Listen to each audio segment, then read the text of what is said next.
শুধু একজন হজযাত্রীকে বিমানে না তোলার কারণে আল্লাহ অলৌকিকভাবে আকাশ থেকে 2 বার বিমান ফেরত পাঠাইছে।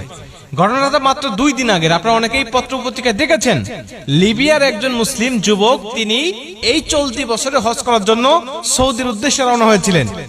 উনি যখন ইমিগ্রেশন পাস করে, বোর্ডিং পাস করে যখন তিনি চলে আসছেন বিমানে উঠবেন, সর্বশেষ যাত্রী তিনি বিমানে ওঠার জন্য, উনি যখন উঠবেন তখন সিকিউরিটি গার্ড তাকে বলছেন যে আপনার পাসপোর্ট জনিত সিকিউরিটি ইস্যু রয়েছে, এর কারণে আপনি বিমানে উঠতে পারবেন না, আপনার হজে যাওয়া হবে না।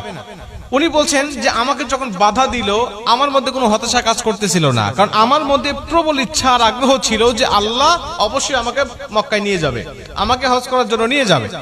সিকিউরিটি গার্ডের আমাকে সান্ত্বনা দিতে লাগলেন, দেখেন যে আপনার সমস্যার কারণে আপনি যেতে পারবেন না, আল্লাহ বাঁচায় রাখলে আপনি আপনার সামনের বার যাবেন। তো উনি বলছেন দেখেন আমি হজ করার জন্য নিয়ত করেছি এবং বাসা থেকে বের হয়ে আসছি, নিয়ত করার দায়িত্ব আমার আর নিয়ে যাওয়ার দায়িত্ব আল্লাহ পাকের। অতএব আমি যেহেতু এখান পর্যন্ত চলে আসছি, আপনারা বিশ্বাস করেন এই বিমান যাবে না, আমাকে না নিয়ে এই বিমান যাবে।